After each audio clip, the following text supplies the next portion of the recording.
Donc, avant de débuter, on souhaite reconnaître que les institutions qui ont collaboré à la réalisation des rencontres interdisciplinaires d'Hexagram, soit l'Université du Québec à Montréal, l'Université Concordia, le NAD et l'Université du Québec en Abitibi-Témiscamingue, sont situées sur des territoires autochtones non cédés. La nation Kanien'kehá:ka est reconnue comme étant la gardienne des terres et des eaux de Tiohtià:ke, Montréal, qui a longtemps servi de lieu de vie, de rencontre et d'échange pour de nombreuses Premières Nations.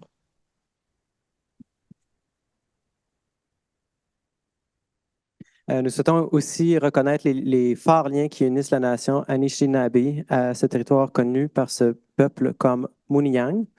Si Tiohtià:ke Mouniang Montréal est historiquement connu comme un lieu de rassemblement pour de nombreuses Premières Nations, aujourd'hui, une population autochtone diversifiée ainsi que d'autres peuples y résident. C'est dans le respect des liens avec le passé, le présent et l'avenir que nous reconnaissons les relations continues entre les peuples autochtones et les autres personnes de la communauté montréalaise. Donc, avant de rentrer dans le vif du sujet, on aimerait remercier l'équipe multidisciplinaire, polyvalente, complémentaire qui a soutenu l'organisation des rencontres au cours des derniers mois. Sans vous, cette troisième édition des rencontres interdisciplinaires n'aurait pas été possible. Donc, Nadia Serayoko à la coordination générale du réseau, Fanny Latreille-Beaumont aux communications, Gabriel Simard et Philippe Ducanic à la programmation et à la logistique, Jason Pomrensky à la direction technique, Evelyne Leblanc, Karine Schott-Kimpton à l'administration. Un merci également tout spécial à Jean Dubois, Gisèle Trudel, Jean-Ambroise Vessac, Louis-Claude Paquin, Yann Breleux et Laureline Chiapello, membres co-chercheurs du réseau et co-initiateurs avec Sofiane et moi des activités qui vont animer et activer cette semaine. Finalement, un immense merci aux étudiants membres du réseau qui contribuent au bon déroulement, à la pérennisation des activités, soit par la documentation audiovisuelle, la prise de notes, la mise en place de la salle et j'en passe. Donc, Léa Martin, Vincent Cusson, Soliane Tessier, Ola Sébert, Brice Amarcoudia, Jean-François Gagnon, Max Boutin, Isaac Paul Rivet, Gianni Santagello, merci infiniment. So, over the last 20 years, Hexagram has played a foundational role in the recognition of practice-based art and design research in Canada and abroad, as well as in promoting knowledge-sharing activities between artistic and scientific disciplines. Today, Hexagram comprises about 45 co-investigators in 8 Quebec-based universities, nearly 50 collaborators and over 200 students from various disciplines, including living arts, design, media arts, while also connecting to disciplines in the social sciences and humanities, as well as natural sciences and engineering. In 2020, Hexagram's mandate was renewed by the Quebec government for an additional 7 years, based on a proposed program aiming to catalyze collective interdisciplinary knowledge and to engage publics with cultures and practices that address current, urgent, and global scientific and technological challenges. In the first year of this new cycle, we also saw the arrival of the global pandemic. The network promotes collaborative work and the sharing of facilities by federating human and material resources between institutions and creating opportunities for knowledge sharing between experts from different creative disciplines and various fields of research. We support the development of experimental or critical research creation projects by offering residency programs and national and international mobility grants. We help explicate and disseminate the various methodological approaches and theoretical foundations of research creation through publication of books, radio broadcasts, and videographic material accessible online. We encourage knowledge sharing and exposure for emerging artists by developing partnerships with educational institutions, artistic organizations, and cultural businesses located in Quebec, Canada, and abroad. And finally, we organize artistic and scientific events such as symposia, conferences, exhibitions, concerts, shows, and other creative forms in public space, including, of course, this week's event.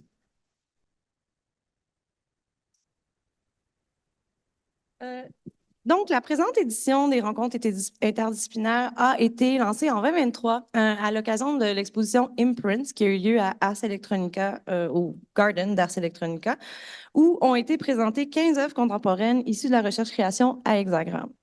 Cette année, nous accueillons une délégation de collaborateurs et collaboratrices de la région toulousaine et parisienne dans le cadre du projet Sciences, Conscience et IA, Écosystème de demain. Bienvenue à Montréal. Okay.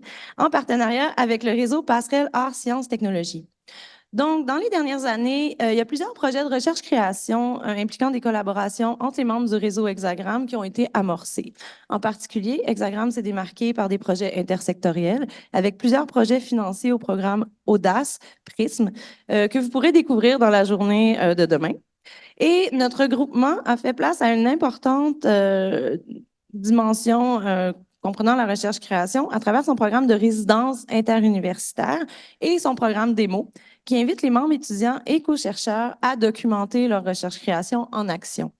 Il y a plus d'une quarantaine de projets qui ont été documentés et vous pourrez voir plusieurs de ceux-ci tout au courant de la semaine dans la salle et à l'occasion de diverses activités. So, Hexagram's Interdisciplinary Summit is a biennial event that brings together all members of the network as well as key practitioners from abroad, including activities such as thematic symposia, research creation workshops, and artistic events. The event aims at pairing perspectives and approaches addressed in research creation with those of other scientific fields of research and mapping current artistic, cultural, and technological developments. How can the pandemic happening in the era of the said Anthropocene allow for experimentations of the sharing of autonomy and agency? Sympoietique, the first edition of the Rencontre Interdisciplinaire, was hosted online in the spring of 2020. The title referred to the neologism created by Canadian Beth Dempsters, which she invented as an alternative to urban planning analysis centered on the concept of autopoiesis. Conceived under the key concept of distribution and sharing, the event emphasized how agency unfolds through the distribution of multiple forces, materialities, processes, and entities, human and other than human. In the midst of the COVID-19 pandemic, Hexagram felt necessary and urgent to invent new ways of practicing social solidarity. While sympoietic processes are expressed in collaborations and relations, the digital platform created for the event proposed to go beyond dissemination by adopting online participatory methods. Considering that digital expressions are not a reduced version of quote-unquote real life, but rather a way to actualize it differently, the platform produced jointly by the production team, the participants, and publics was a full-fledged research creation project in itself. The second edition, Emergence E, spanned the years 2021 and 2022. The global pandemic and its resulting political, economic fallout, the continuing ecological crisis, and the social cultural explosion of long-simmering systemic injustice and inequality have made the entangling of human, machine, and natural orders even more apparent, with radical consequences for all forms of life on this planet. The future appeared uncertain, unstable, unsettling, and unknown. As Métis scholar Michelle Murphy suggests, how could research creation practices produce a world where undecided futures are brought into the present? In other words, how can research creation enable us to dream and trial new possible futures? Launched in the framework of the 2021 edition of the Ars Electronica Festival, the summit explored the role that research creation can play in tackling these troubled times. Hybrid modalities of presentation, discussion, and outreach thus aim to offer new possibilities, hopes, and visions of a more just, equitable, and open future. Donc, l'édition actuelle des rencontres s'inscrit dans la foulée des deux précédentes, mais cette fois pleinement en présentiel. Donc, les avancées actuelles dans les champs des biotechnologies, de l'intelligence artificielle, de la robotique, des sciences de l'environnement ou encore des nouveaux matériaux posent des nouvelles questions sur notre rapport au monde et la posture anthropocentrée du chercheur ou de l'artiste. À l'ère des transformations climatiques qui vont ébranler profondément les écosystèmes à l'échelle planétaire, comment envisager les interactions entre animaux, humains et non-humains, algorithmes, plantes, machines, données, virus et autres hybrides qui agissent et ont un impact sur nos pratiques, nos méthodes, nos disciplines? Ces interactions mettent en lumière de nouvelles formes d'agentivité et de relations entre humains et plus qu'humains. Elles offrent un terrain propice à l'exploration créative et à l'émergence de nouvelles formes d'expression et d'interaction. Elles donnent notamment lieu au développement de technologies et de dispositifs scientifiques et artistiques qui ouvrent de nouvelles possibilités d'engagement et ont le potentiel de transformer à la fois les publics, les milieux de pratique et les environnements de recherche. Comment la recherche-création va-t-elle déployer des nouveaux modes d'engagement avec des agents, des matériaux, des objets qui basculent entre les arts et les sciences? Quels sont les enjeux et les potentialités des approches inter, trans, voire indisciplinaires pour répondre aux questions soulevées par le contexte post-humain? Donc, cette édition des rencontres aborde ces questions qui sont liées à la nature plurielle de l'agentivité et de l'agir et qui met de l'avant des approches de recherche-création singulières qui vont mettre en lumière et qui interrogent les capacités d'action des agents au-delà de l'humain.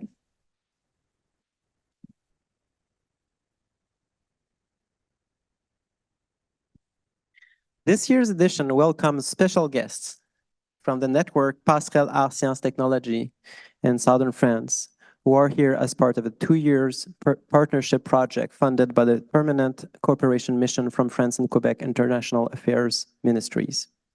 The project involves a series of missions and exchanges between Montreal and Toulouse and Paris that aims to stimulate new collaborations between both our networks.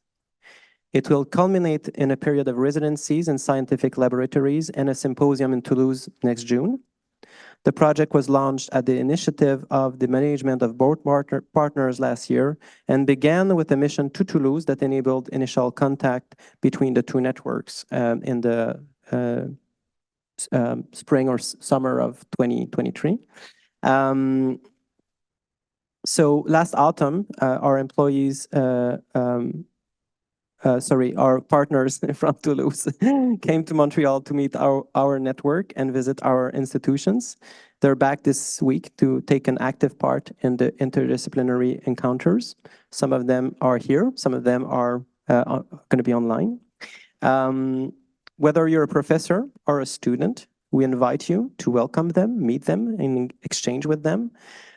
June will see the final phase of this pilot project with a delegation of Hexagram members taking part in residencies activities in a symposium in Toulouse on the theme of more than human creativity. Merci. Donc, cette semaine propose une programmation riche et diversifiée. Donc, cet après-midi à 14h30, on espère des débats animés avec l'activité Recreate qui va regrouper 15 intervenants qui vont examiner comment les collaborations entre l'art, le design et les technosciences offrent des occasions pour innover, mais pour engager non seulement les pairs à l'intérieur des universités, mais également les publics. Donc, on va poser des questions relatives aux défis et aux problématiques associées à ces pratiques. À 18h ce soir, ce débat va être suivi de la première séance de la série Laser, Imaginaire des climats changeants. Une discussion stimulante sur l'impact des changements climatiques sur la créativité et la recherche interdisciplinaire. Donc, demain mardi, toute la journée va être dédiée au programme Arts Sciences intersectorielles. En effet, grâce au soutien des FRQSC, plusieurs membres d'Hexagram ont joué un rôle crucial dans le rapprochement entre l'art et la science.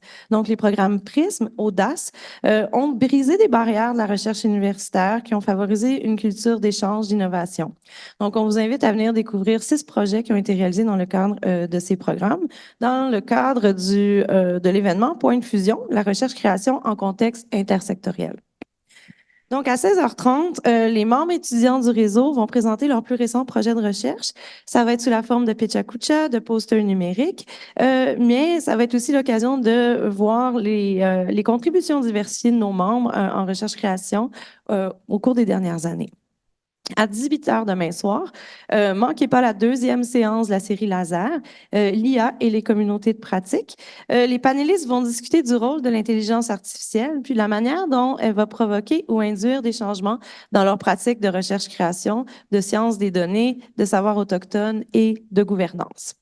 Donc, mercredi le 27 en matinée, les membres de la délégation Passerelle Arts Sciences Technologie présents avec nous, vont présenter leur processus créatif et s'interroger sur le rôle du plus qu'humain dans le processus créatif art-sciences.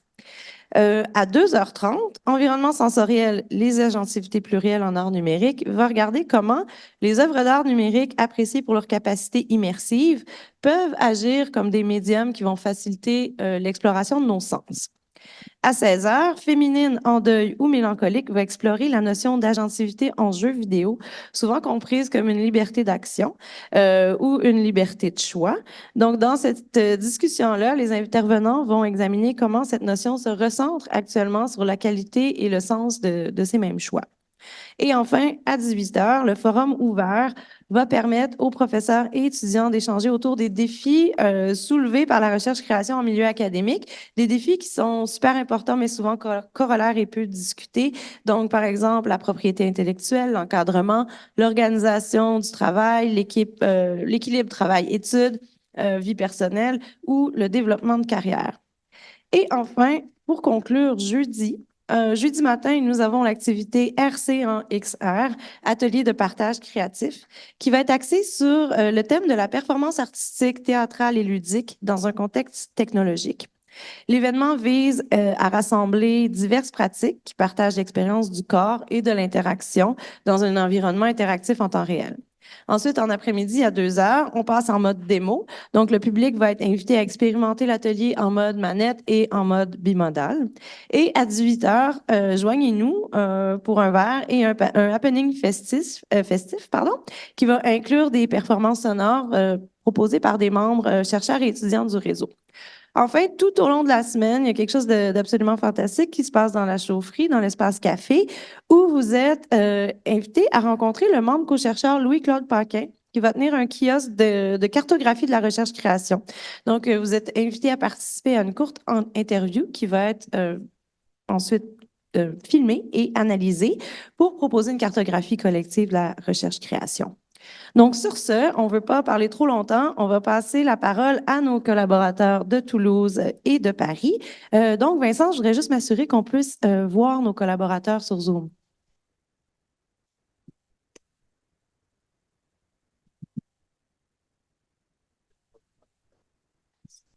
Je pense que oui.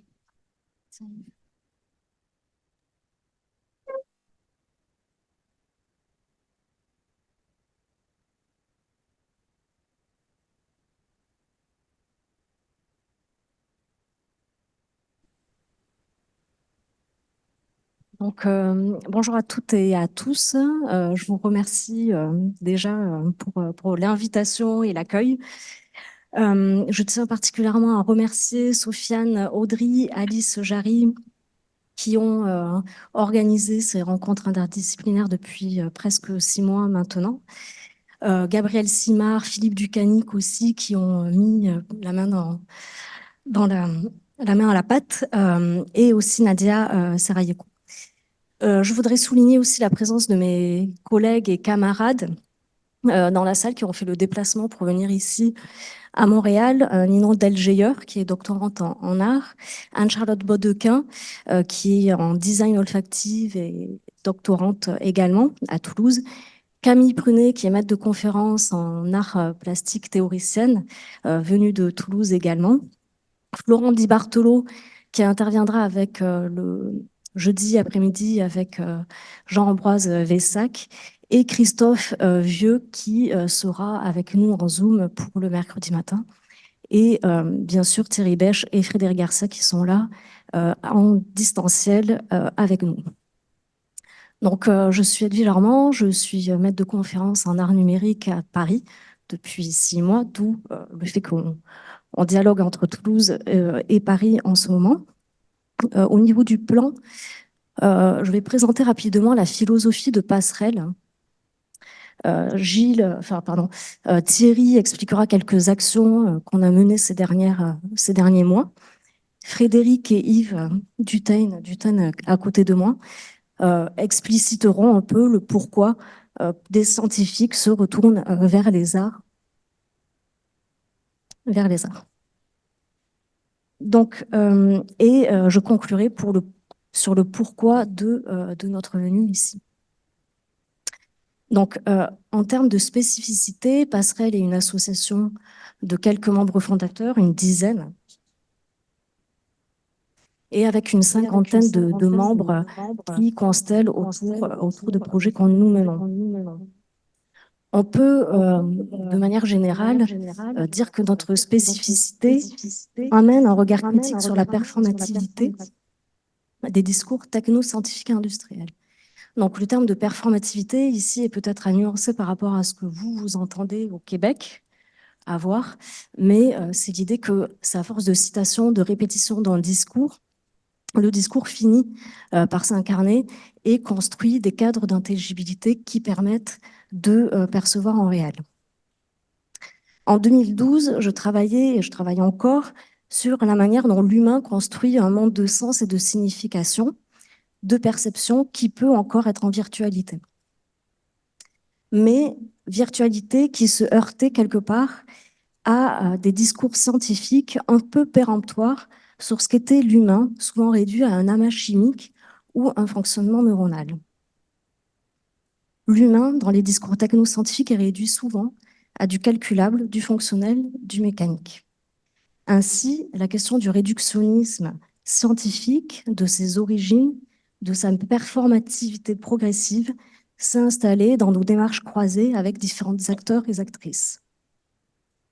En art, en philosophie, nous distinguons réel et réalité, et la réalité est plutôt de l'ordre du construit.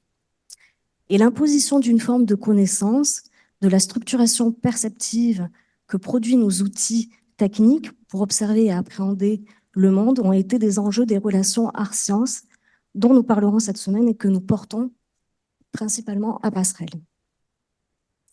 Questionner la puissance des discours techno-scientifiques et industriels, la performativité des représentations scientifiques, il y a des techniques qui font finalement émerger une certaine forme de visible, prétendument objectif, parcourt nos champs de recherche en art et sciences.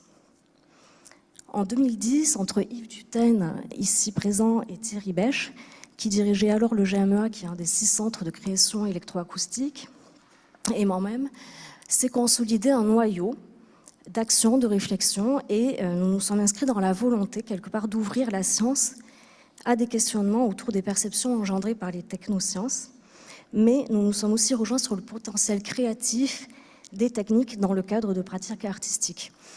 Thierry Bêche, avant d'être coordinateur de Passerelle, dirigeait le GMEA et avait gagné 2 ANR, c'est des grosses subventions de recherche en France, dirigeait le GMEA et a mené différents travaux autour de développement logiciel sur l'interactivité et les écritures interactives, par exemple. Nous avons peu à peu en fait fédéré une constellation d'acteurs autour de Passerelle et diverses actions ont été menées. En France, en Europe, il persiste une séparation entre les beaux-arts et les universités. Et la France, en fait, surdote quelque part la recherche scientifique au détriment d'autres champs de savoir. La science a été mise sur un piédestal en France et ignore quelque part le potentiel des autres savoirs. L'enjeu était donc de s'associer pour créer ensemble des objets, construire une vision politique de ces associations disciplinaires pour montrer que d'autres formes de recherche peuvent émerger.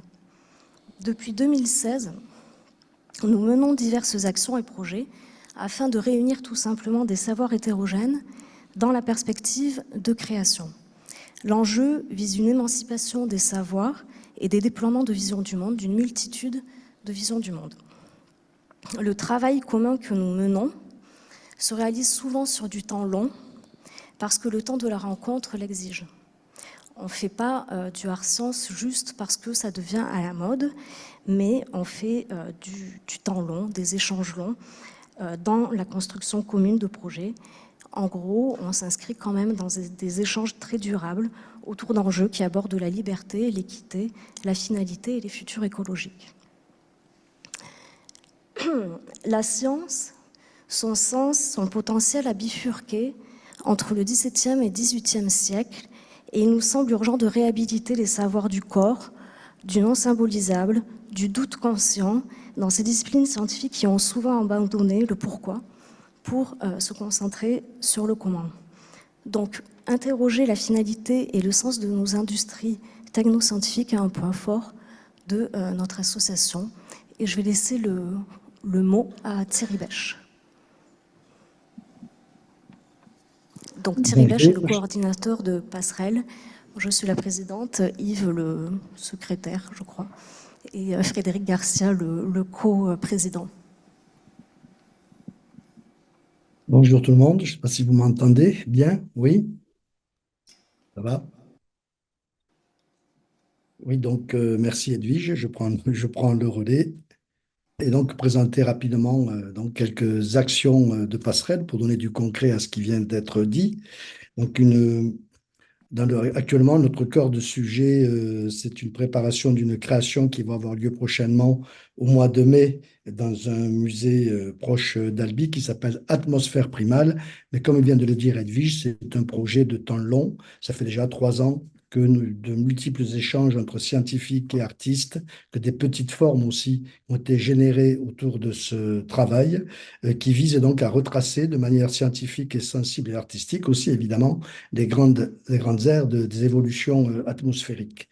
Il y a 7 périodes clés du choc Terre-Lune jusqu'au futur qui ont été retenues et nous sommes en train donc de créer une installation qui va rendre compte de ce travail avec un espace dit sensible qui va permettre de sentir au travers du coup des odeurs, du son, de la lumière aussi, ces différents états. Et il y aura aussi du coup un espace qui va être un espace que nous avons de partage des connaissances pour aussi faire part de toute la richesse des réflexions autour de ce sujet.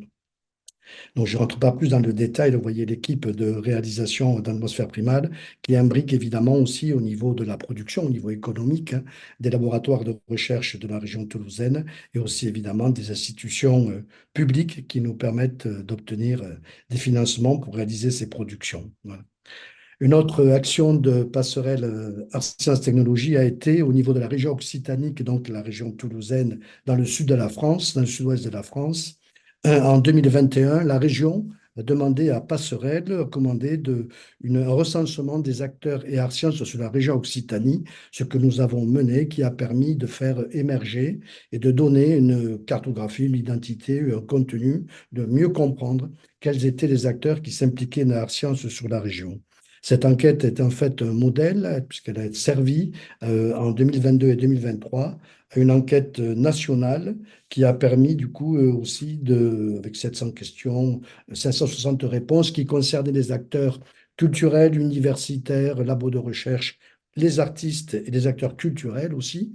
Donc, qui a permis du coup de révéler, d'identifier, de mieux comprendre qu'est-ce que c'était aujourd'hui l'action Art Science en France. Donc vous pouvez, pour ceux qui s'intéressent, sur le site d'un réseau dans lequel Passerelle est extrêmement actif, qui est le réseau TRACE, qui est la transversale des réseaux Art Science, qui essaye de fédérer à l'échelle nationale l'ensemble des acteurs dans le but de promouvoir évidemment Art Science, mais aussi de faire émerger avec les tutelles financières du pays, des dispositifs d'accompagnement du champ art sciences et de aussi essayer de, sans vouloir définir, il n'en est pas question ce champ évidemment, mais de pouvoir aussi quand même avoir un petit peu une photographie des différentes pratiques qui sont extrêmement diverses sur le territoire. Donc, il y a une cartographie qui a été faite aussi de l'ensemble des acteurs du territoire en France. Alors, elle n'est pas exhaustive, ces acteurs qui se sont évidemment déclarés par eux-mêmes, hein. On peut donc voir les festivals, les manifestations, les accueils en résidence, les enseignements supérieurs et laboratoires qui sont investis dans l'art science, les acteurs culturels, les artistes, etc. Donc une première état des lieux un petit peu en quelque sorte en France.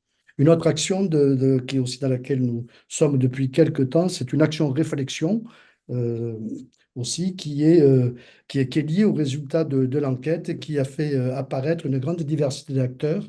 Et en particulier, par rapport aux acteurs culturels, on s'est rendu compte que les productions art sciences qui étaient faites n'étaient pas toujours, et loin de là d'ailleurs, adaptées à la réalité de terrain et des moyens des acteurs. Donc, il y a une réflexion sur les manières de relier les acteurs entre eux, sur les manières aussi de travailler à la façon de partager les processus de création art science, de ne pas toujours mettre en ligne de mire l'objet final, mais de réfléchir à la manière aussi de faire partager, de réfléchir, de créer des petites formes au fur et à mesure que les processus se déroulent et d'ainsi pouvoir relier différentes typicités d'acteurs qui n'ont pas forcément de salles de spectacle, qui n'ont pas forcément des salles d'exposition non plus, et donc de pouvoir en quelque sorte travailler à la fois en myriapode de formes autour d'une même thématique et donc de travailler en archipel autour de ces acteurs. Et nous avons pris, pour montrer deux petits exemples dans ce contexte d'archipel, un travail qui a été fait avec une petite ville moyenne qui s'appelle Groyer, dans le sud de la France, pas loin de Toulouse, qui est une ancienne cité qui était le centre mondial du traitement du cuir. C'est intéressant parce que du coup, il y a une rivière qui a été très polluée, fut un temps, qui est dépolluée depuis, qui traverse cette petite cité. Et donc, nous avons travaillé sur l'idée de signe concept qui est d'imaginer un langage qui nous parle de la rivière en utilisant des fragments visuels rassemblés autour de la rivière qui ont dans l'idée de pouvoir créer un langage, on le voit sur le visuel d'après, un langage à partir de ces matériaux collectés, de créer un langage de la rivière. Et ce langage de la rivière, évidemment, a été montré. Les gens, d'ailleurs, ont été extrêmement sensibles à cette c'est ce langage de la rivière comme partition qui a donc été interprété par des musiciens et donc qui a l'objectif aussi de continuer ce langage de la rivière avec d'autres rivières. Et on a travaillé avec la Garonne, en train de monter, de poursuivre avec la rivière Tarn, etc. Et de travailler comme ça, de relier un archipel ces différentes rivières. Et une autre action qui a été faite dans le cadre de cet archipel, c'est archipel 2, qui est le Dadou, qui est le nom de la rivière à travers cette cité, ancienne cité du cuir. Comment l'entendre est un travail d'installation sonore immersive donc, autour de la biodiversité sonore de la rivière sur laquelle j'ai moi-même travaillé du coup avec un audio-naturaliste pour énoncer, rassembler, étudier, analyser l'ensemble de la biodiversité sonore de cette rivière et travailler aussi avec un musicien, David Lataillade, pour intégrer aussi dans la réalité sonore des espaces des matériaux sonores qui viennent révéler, enrichir, titiller en quelque sorte notre écoute. Voilà. Et j'en finis là puisque j'avais un timing de 7 minutes que je pense avoir respecté, ce qui n'est pas dans mes habitudes car, comme tout homme du Sud-Ouest, je suis un grand bavard. Donc, je vous remercie de votre attention et je laisse la parole, je pense, à Yves ou Frédéric, je ne sais pas. Plus. Merci à vous. Donc, je remercie aussi Sofiane et toute l'organisation ici. C'est la troisième fois que j'ai la chance de revenir. Frédéric Garcia, que vous avez vu tout à l'heure, qui va parler de l'INRA, pensait venir, puis malheureusement, il n'a pas pu. Donc, je vais reprendre un petit point de vue. Donc moi, contrairement aux deux artistes que vous avez vus précédemment, ou aux 4 précédemment, moi je suis professeur émérite en vie artificielle. Donc émérite, ça veut dire qu'on n'est pas tout jeune déjà. Pas tout seul. Et puis que on s'est battu comme un diable pour essayer d'encadrer, de fournir des thèses, etc., de travailler.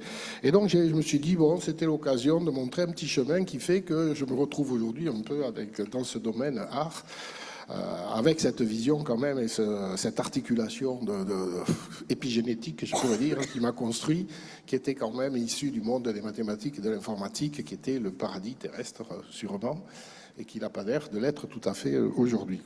Et donc, voilà, j'ai fait quelques travaux, j'ai eu la chance, et je rends hommage à travers ces 2 slides, là, on va pas les parcourir, mais à la vie artificielle, Artificial Life, vous connaissez, moi j'ai encadré 25 thèses dans le domaine, c'est-à-dire fait beaucoup de développement de programmes, etc.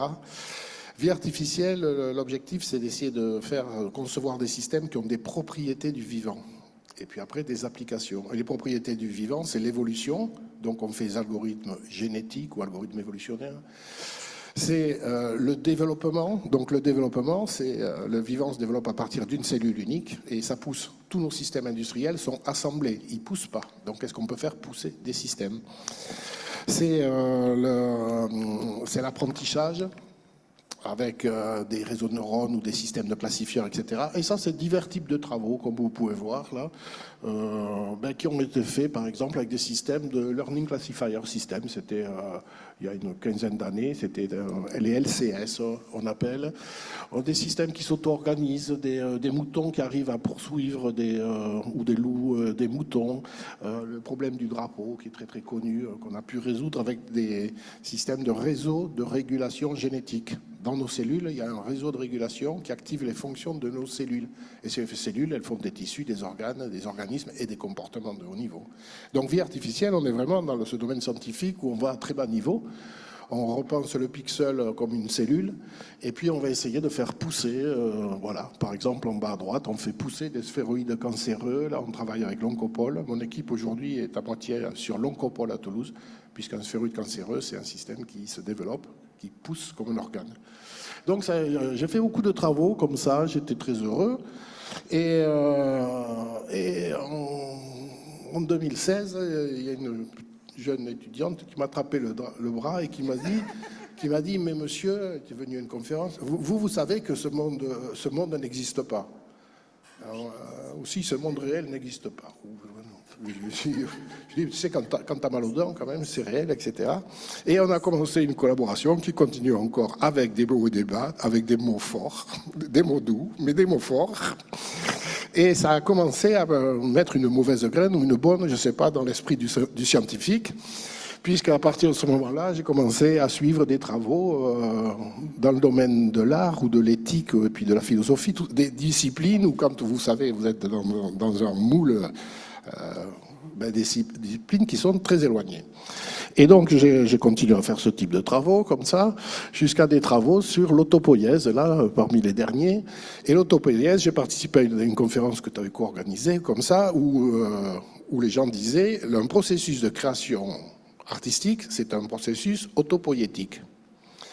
Et l'autopoïèse de Varela, moi que je connaissais les publications scientifiques de Varela, c'est un système qui construit les composants, qui construit le système, qui construit les composants, etc. Autrement dit, comment une cellule se développe.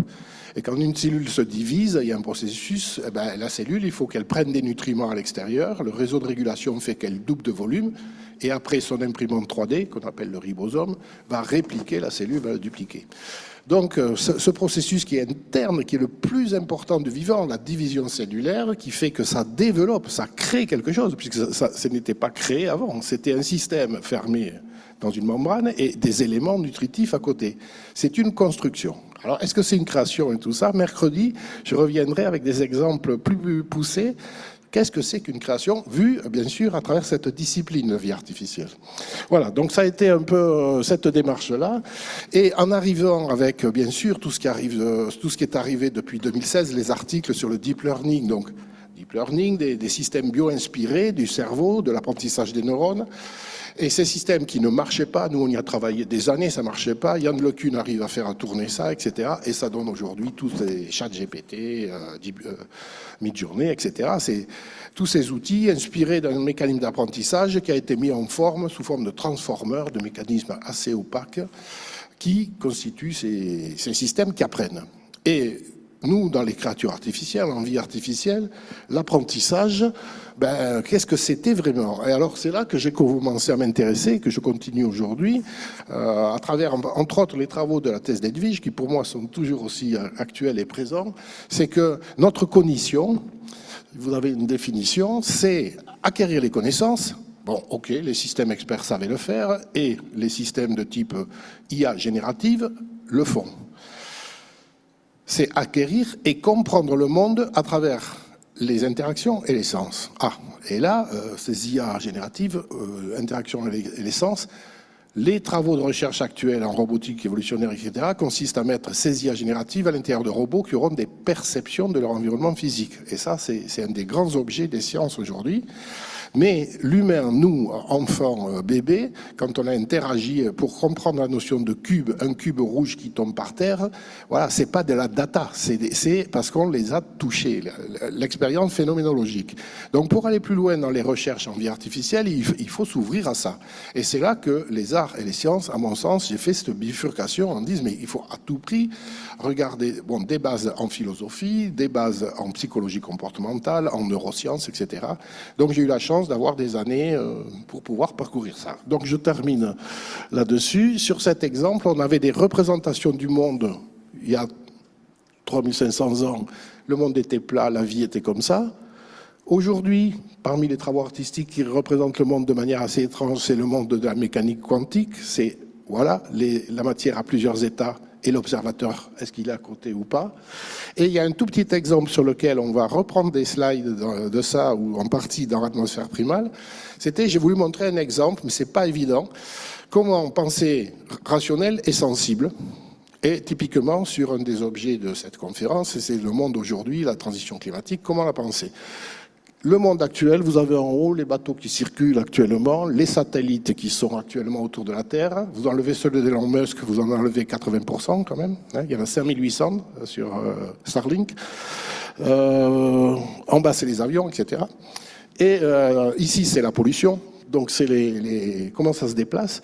Et on va avoir, chaque fois en science, on va mettre des mesures, des observations. On va dire, ben voilà, il y a un problème, qu'est-ce qu'on fait? Est-ce qu'on va mettre un pansement supplémentaire biotechnologique pour dépolluer? Je ne sais pas. Et ça, c'est un petit film, là. Je vous laisse de 26 secondes, là. Si on peut mettre le son. Oh, c'est pas grave s'il n'y a pas le son.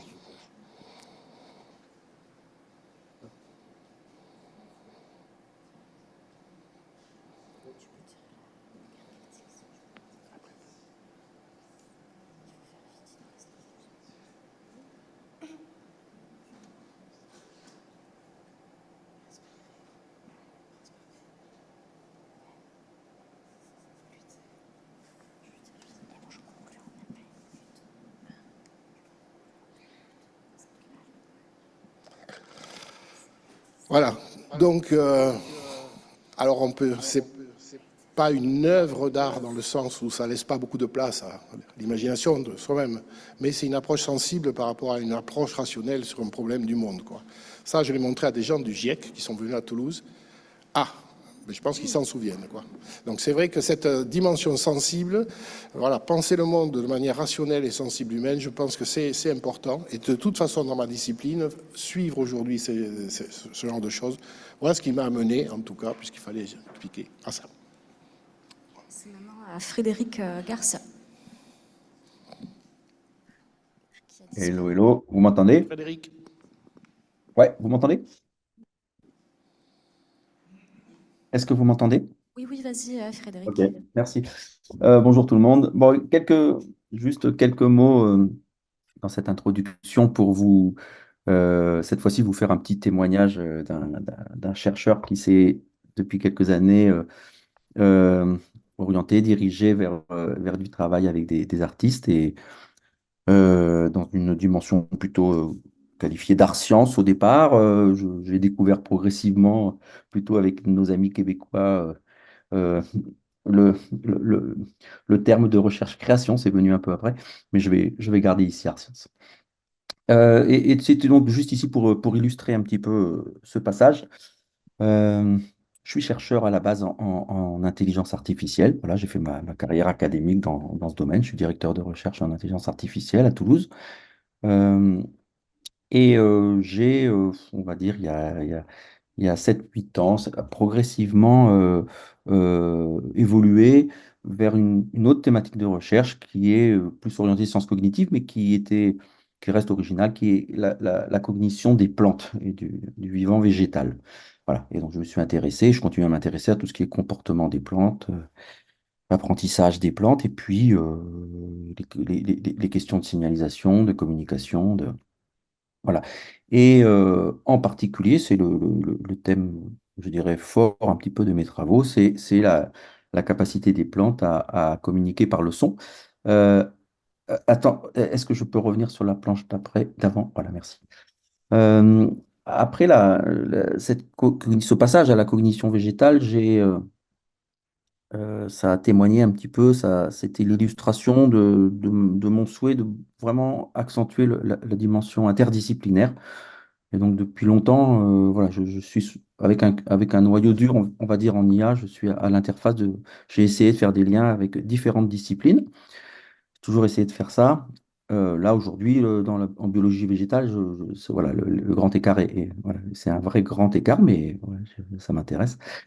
Euh, à travers ce passage avec l'interdisciplinarité et les réflexions sur la science, sur nos travaux de recherche, il y a deux questionnements forts qui sont venus, on va dire, me titiller de plus en plus ces dernières années autour de ma pratique de recherche. Qu'est-ce que je fais? C'est quoi la science? À quoi je sers? Etc. Et deux choses qui étaient importantes, c'était développer un peu une pratique réflexive de recherche. Et puis, autre chose, c'était essayer de cultiver un peu plus ce que j'appelle un anti-utilitarisme de la science, quoi. Et c'est dans ce sens-là que je me suis dirigé un petit peu vers des collaborations avec des artistes. Donc, planche suivante. Voilà, donc sur la dimension pratique réflexive de recherche, donc voilà, la réflexivité en sciences, c'est important, on sait que c'est important, c'est pas toujours pratiqué, je veux dire, il y a certaines disciplines, certaines communautés scientifiques qui évidemment font ça très bien. Pour beaucoup de disciplines, c'est plus rare.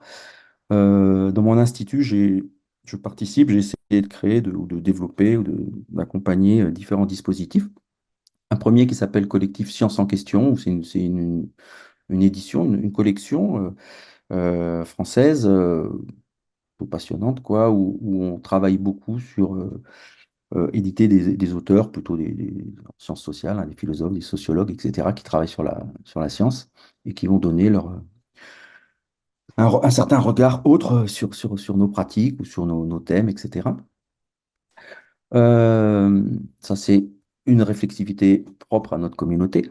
Un autre travail auquel j'ai contribué est un collectif pour l'accompagnement des doctorants en France. Donc, c'est un dispositif national de l'INRAE où on réunit des doctorants et des encadrants pour réfléchir en croisant toutes les disciplines, des sciences sociales aux mathématiques et à la biologie, plusieurs semaines par an, où on réfléchit ensemble en se présentant mutuellement nos travaux de recherche, nos thèses, les thèses qu'on encadre, etc., avec les encadrants et les doctorants, et essayer de regarder dans le regard de l'autre, de voir dans le regard de l'autre un petit peu comment on travaille. Et donc, j'ai abordé par là un petit peu ce que je qualifierais d'hétéroréflexivité, une hétéroréflexivité au sens des disciplines. C'est d'autres disciplines qui regardent comment moi, dans ma discipline, je travaille.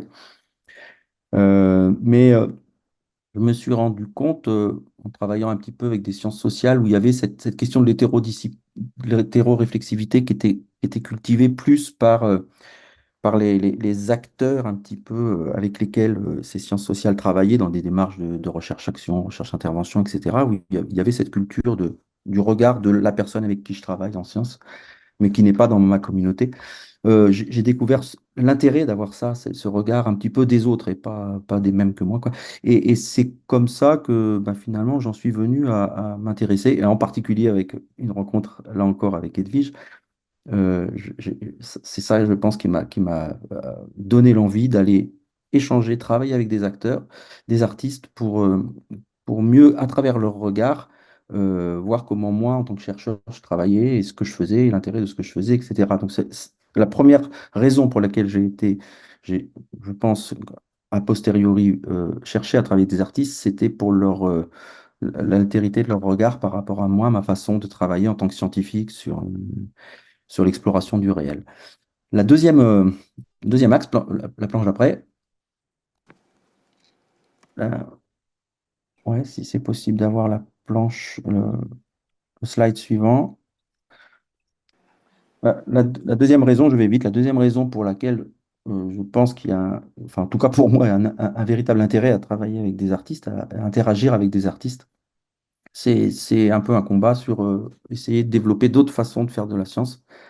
Edwige l'a présenté tout à l'heure en intro en disant l'importance un peu politique de ces échanges avec des artistes pour les scientifiques. Euh, Je pense qu'on est en plein contexte de crise de la science, crise de la recherche. Il y a plein d'indicateurs qui montrent que ça ne va pas du tout, quoi.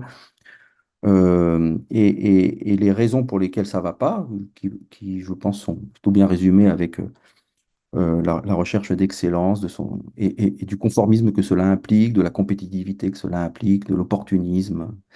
Euh, à la fois une situation de crise et une situation d'accélération des raisons qui font que c'est la crise, quoi. Donc, ce contexte assez difficile, assez dur, je pense, pour la science, qui amène plein de problèmes, hein, d'éthique de ce qu'on fait, de responsabilité, de crédibilité de la science en général. Euh, une réponse à ça, c'est d'arriver à assumer le fait qu'on peut faire une recherche qui n'est pas utilitariste. On peut essayer d'assumer une recherche qui n'est pas directement là pour résoudre les problèmes du monde. On peut reprendre une posture un petit peu d'un regard distancié pour essayer de comprendre le monde. Voilà. Donc, j'ai ces deux dimensions, réflexivité et non-utilitarisme, anti-utilitarisme. C'est, je pense, a posteriori, ce qui m'amène à développer ces collaborations. Et juste pour illustrer, on a voulu euh, reparler un petit peu tout à l'heure. Thierry a présenté plusieurs créations qu'on a pu faire dans Passerelle. Et moi, la première à laquelle j'ai participé, ça s'appelait Qui parle donc? C'était dans les années 2019-2020, avec tout le groupe qu'on est là, Edwige, Thierry, Yves, etc. Et c'était l'idée de développer un dispositif artistique qui reposait un peu sur les travaux de recherche que je conduis toujours sur l'exploration des capacités perceptives sonores des plantes par des travaux en électrophysiologie, avec de la vidéo pour filmer les mouvements et les vibrations des plantes. Et le thème, c'était un petit peu de croiser comment les plantes nous perçoivent, comment on perçoit les plantes sur cette dimension sensible qui est la dimension électrophysiologique et le phénomène sonore, quoi. Ça a été ma première expérience. J'ai eu le sentiment que ça avait eu beaucoup d'impact dans grand nombre de personnes qui ont vu cette exposition, cette installation. Les retours ont été assez incroyables pour moi. J'ai l'impression 1000 fois plus d'impact que dans tous mes papiers réunis depuis 30 ans.